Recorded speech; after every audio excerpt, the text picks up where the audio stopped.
Drift Meet Volume 2 kembali lagi untuk korang dekat Motominute HQ 6 hari bulan 12 daripada 7 malam sampai lewat malam. Apa yang akan ada?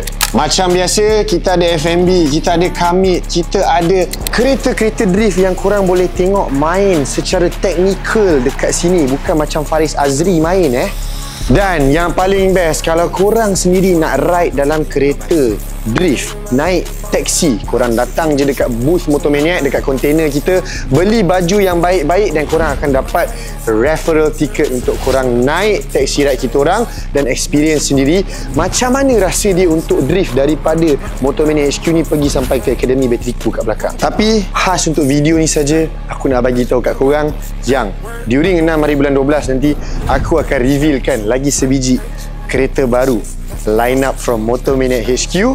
Kereta apa? Korang kena datang sendiri yang tengok, sebab hari tu kereta ni akan bertanding lah konon kan.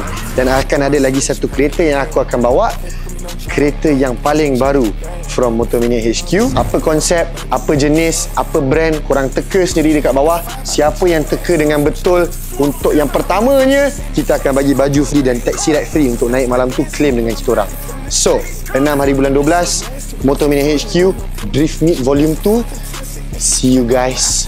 Mark your calendars. Ciao.